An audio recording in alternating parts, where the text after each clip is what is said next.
Bit of a different angle. And I actually really like this lighting. I think it's gorgeous.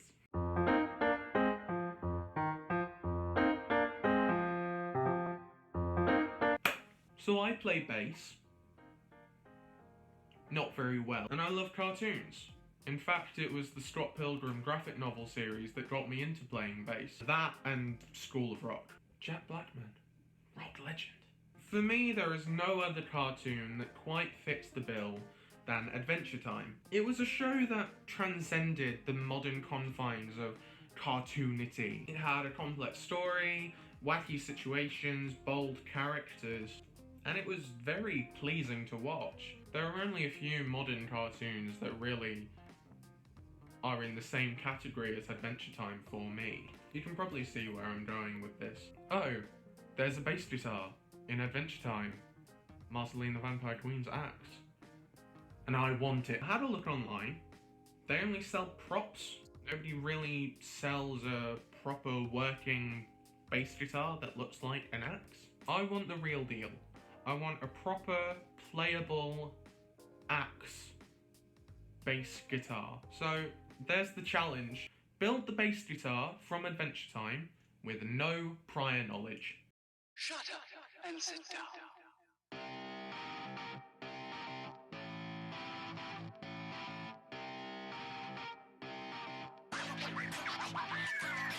I should point out, I'm not the first person on the internet to do this. The challenge isn't if it is possible to do this. The challenge is more, am I able to do it with my limited skill set? Spoiler alert, as of filming this, I have done it. So, originally, I thought about 3D printing this whole project. I know how to 3D design, I know how to 3D print, I could easily get this done. But then I realised that 3D printing wouldn't create a really solid product. I have a Creality CR10. It's only got a build volume of 300mm by 300mm by 400mm. I wouldn't be able to create the whole body on this machine. I'd have to cut it all up. But 3D printing was a possibility. And I decided not to go down the 3D printing route. I decided I wanted to create an actual proper wood body bass guitar. I wanted to create a proper solid instrument. I've seen a few people do this online. In fact, most of this video is me following a tutorial by Odin. Odin Makes on the All Me channel. But I'm going to have to take it in a completely different route because I don't have half of the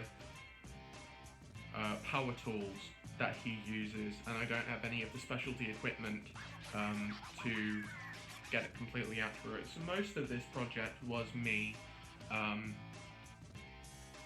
just going with it and hoping for the best. The consensus was the best way for me to do this was to kit bash an actual existing guitar. Kit bashing is taking apart a guitar and then re-engineering it to look a certain way cosmetically and engineering it to look the way that you want it to look. I decided to, instead of buy an existing guitar, to buy one of those kits. I decided to get the kit so then I had a blank surface to work off of. It comes with everything I need, including all of the electronics and hardware. What I'm making here is an electric bass guitar. Sounding very bright.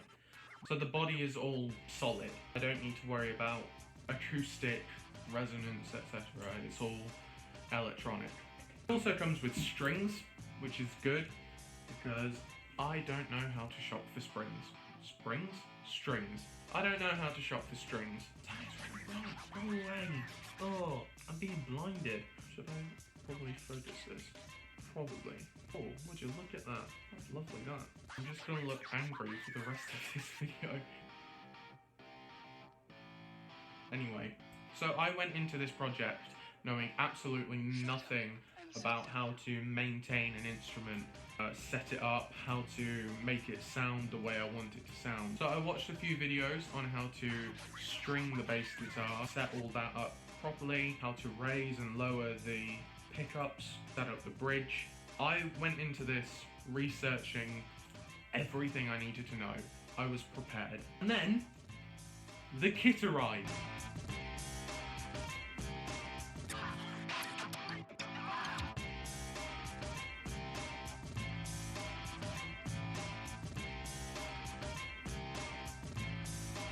So I started off by chopping up the base body into a manageable shape where I could add some more pieces onto the side to get the larger outline. Then from that I could cut the actual shape of the guitar.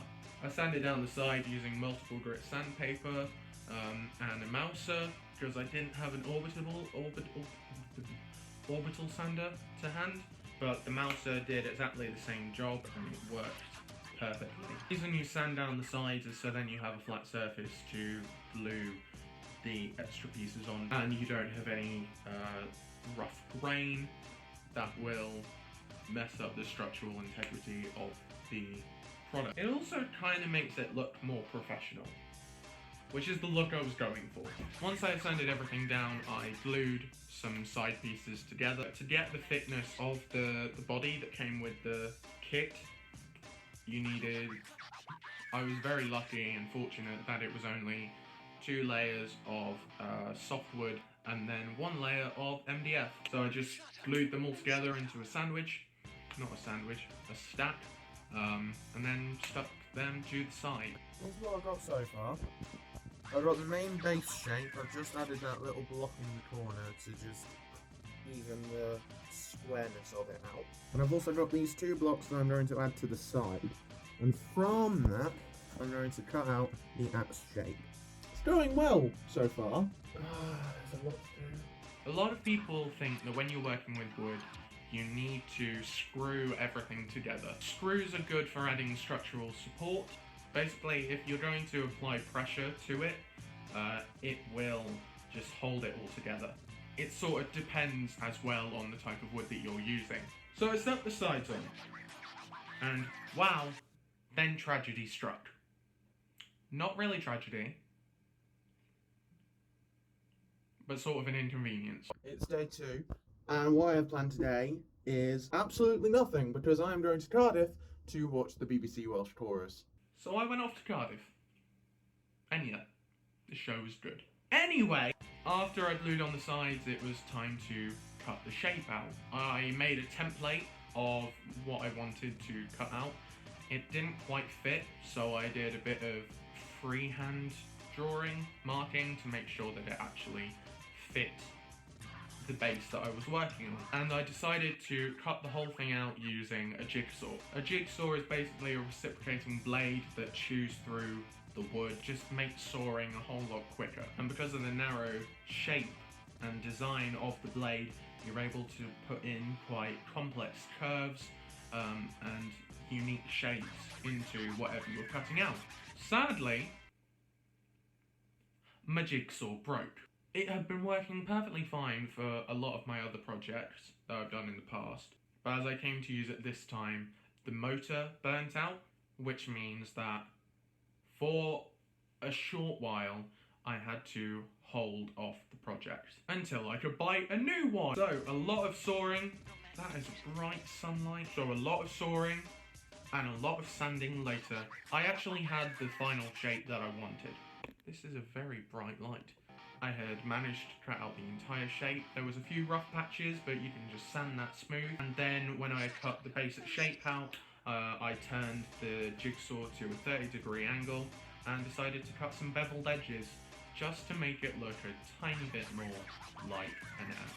I then filled in any gaps or cracks in the seams with wood filler, and then you just sand all that out and it makes it smooth. You don't want any cracks in your seam lines because that will be a tension point. If any pressure is applied, it might break it, it might snap it, and if you don't sand it down after you've filled them in, you will end up with a bumpy surface, which when you add the paintwork won't look as good.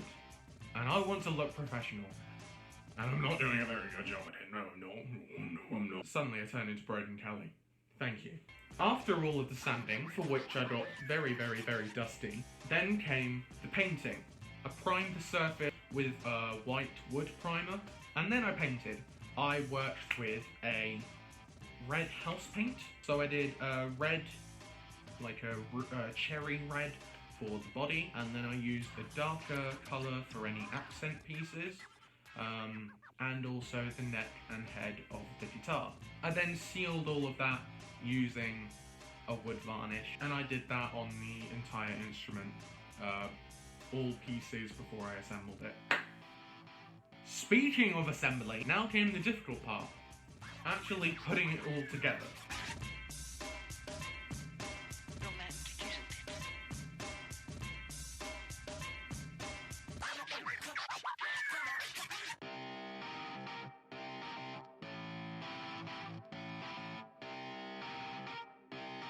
Shut up and sit down.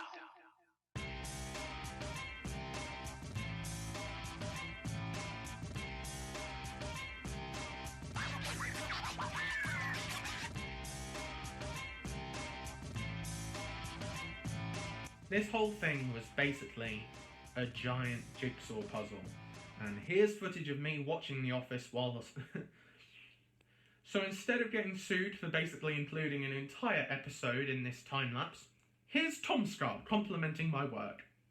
Cheers, bro. Wow! I love this! Now this is epic!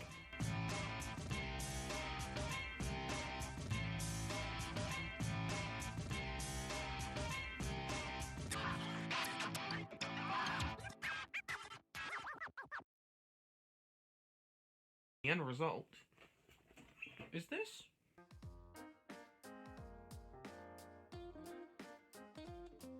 As you can see, I've had to change location while I let the sun decide what it was doing. The consensus was it would go away. I also had work. I work. As you can see with the base, it's not 100% accurate. I have made a few cosmetic changes. Oh, what's this? Oh, that's just my Pick of Destiny from the Tenacious D film, The Pick of Destiny. That shouldn't be there. So I'm missing quite a major piece to this instrument, and that is the end spike. Currently I just have a bog standard strap button in its place, marking where it will go. And it does the trick. It still looks great. I also bought this classic red fender strap, just to match the strap used in the cartoon. Not actually relevant to the guitar, but I thought I would add that. I added a few embellishments to the actual guitar, a few nicks and chips along the edges just to match the original cartoon. On the head, I also painted the X. This guitar is not 100% accurate to the design seen in the cartoon. For instance, with the headstock, this is not a symmetric headstock, and that's because I couldn't find a kit within my price range that had a symmetric.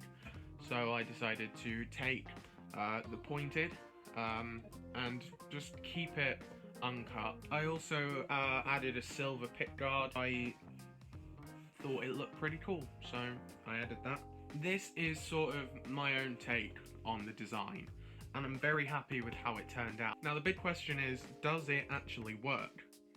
And I can safely say it does. However, I'm not the best person to say whether or not it does, say whether this is good or not. So there you go. I kit bashed a bass guitar with no prior knowledge on how to do so. It's not the best guitar ever made, but I'm very happy with it. Alright, I like this. Let's do this again sometime. I really enjoy making things. If I can learn new techniques and find new ways of doing things, then why not? One thing I would really like to do, big dream fantasy thing, I would love to make a 33 hot rod. I just think they're really cool. Or I would like to paint a van to look like the van seen in Steven Universe, the Mr. Universe van. Yeah, that would be a fun project. But either way, I'll have to do them with no prior knowledge.